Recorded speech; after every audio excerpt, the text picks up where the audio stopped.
Friends can be foes when the timing suits them, and there is no denying that some people are really good at pretending to be someone else in order to get close to their unsuspecting victims. Though friendship can be one of the most fulfilling types of relationships that there are, sometimes they just get you killed.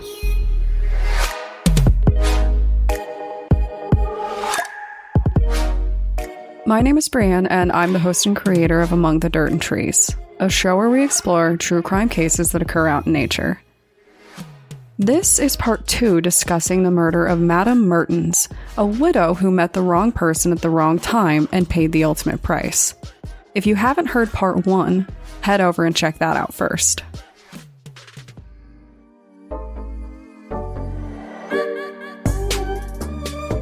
When we last left off, Madame Frigard had just stolen Madame Mertens' money, and she was growing increasingly paranoid about getting caught.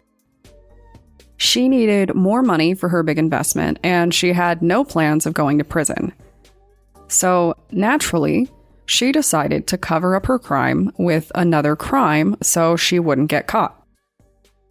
I know, it makes perfect sense, right? Madame Frigard went out for a meal with her dear friend, and it was determined that she used poison to knock Madame Mertens unconscious at this meal. When Madame Mertens fell asleep in the forest, Madame Frigard decided to finish the job by suffocating her by applying pressure to her trachea and kneeling on her essential organs. You know, like a good and compassionate friend does. Unable to fight back and clearly at a disadvantage, Madame Mertens died from the attack. At this point, it is believed that Madame Frigard posed Madame Mertens to make her look like she was simply lounging in the grass. Then, she returned to the hotel where they were staying. Back at the hotel, the stories began. She claimed that the young woman strayed off into the forest and that the two were separated somehow. She played every part, the fearful and worried friend. Then, she told the hotel of her plans to meet her friend at the train station, hoping that she would be there. When she got there, obviously Madame Mertens was not there and was not coming. So, Madame Frigard, with no lack of appetite, ordered a meal, which she paid for by pawning one of her newly acquired jewelry pieces. I'm sure it was at least nice to have it for a day or two. After she ate, she hopped on the train and she left town. But she wasn't going home. At least not yet. Instead, she went to Madame Mertens' home, where she stole more of her checks and withdrew all of the funds available in her account. I'm assuming that she didn't think anybody would notice because Madame Mertens was a widow. She took the money and went back to the warehouse owners with the intent to purchase the warehouse immediately. Unfortunately, her plans didn't exactly work out.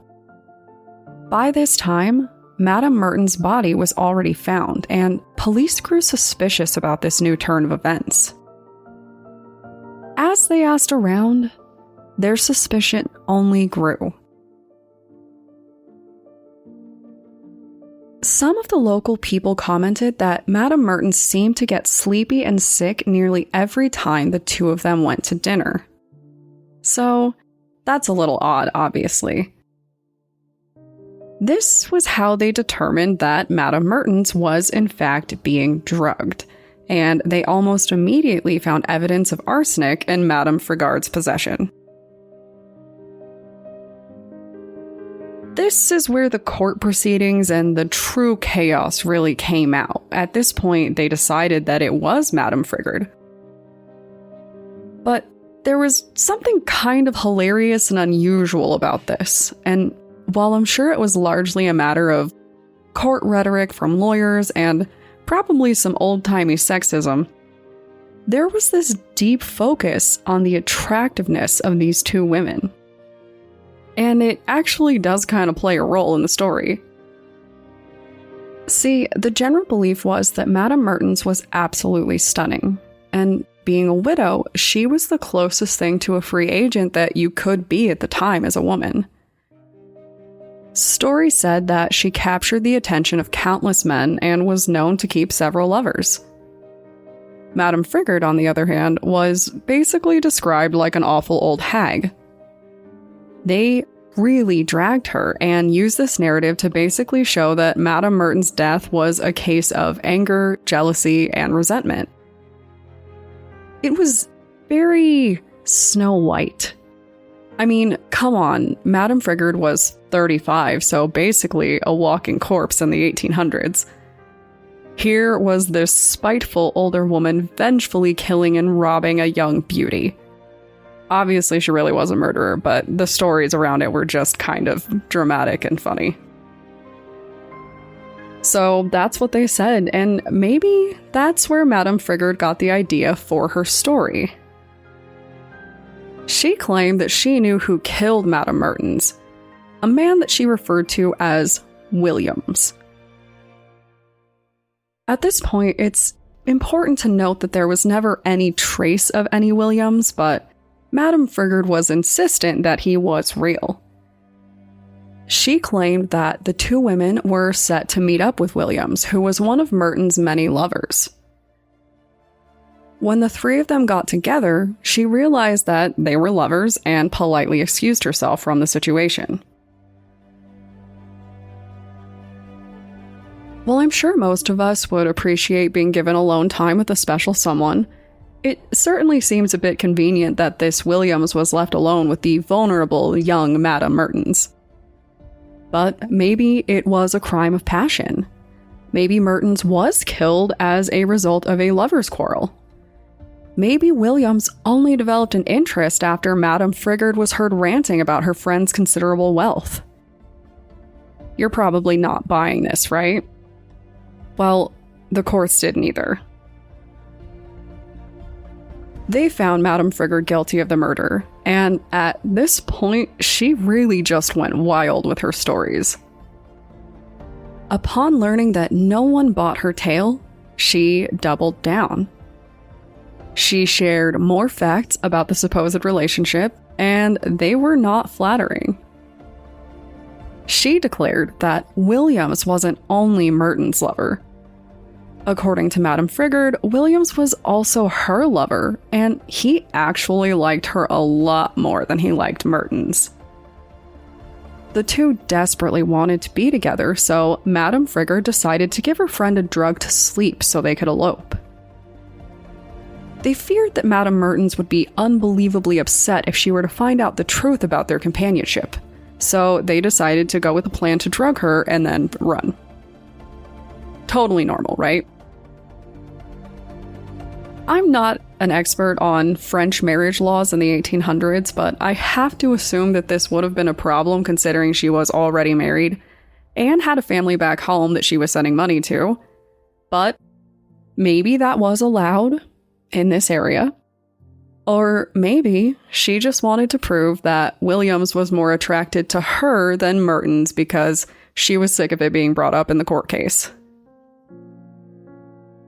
Either way, it was a very weird addition, and then it got worse.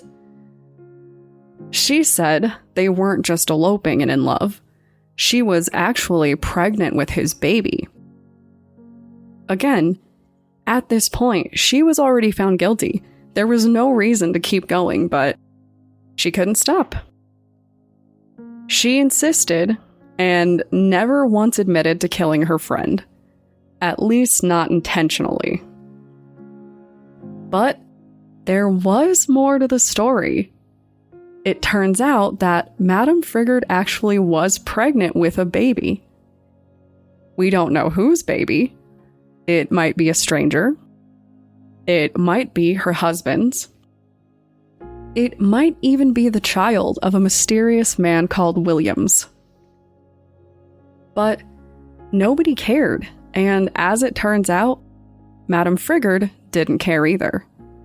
She had her baby, and reports say that she wanted nothing to do with it.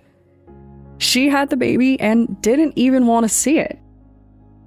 Instead, She let the baby go to a wet nurse at the hospital to be fed, and that's all we know.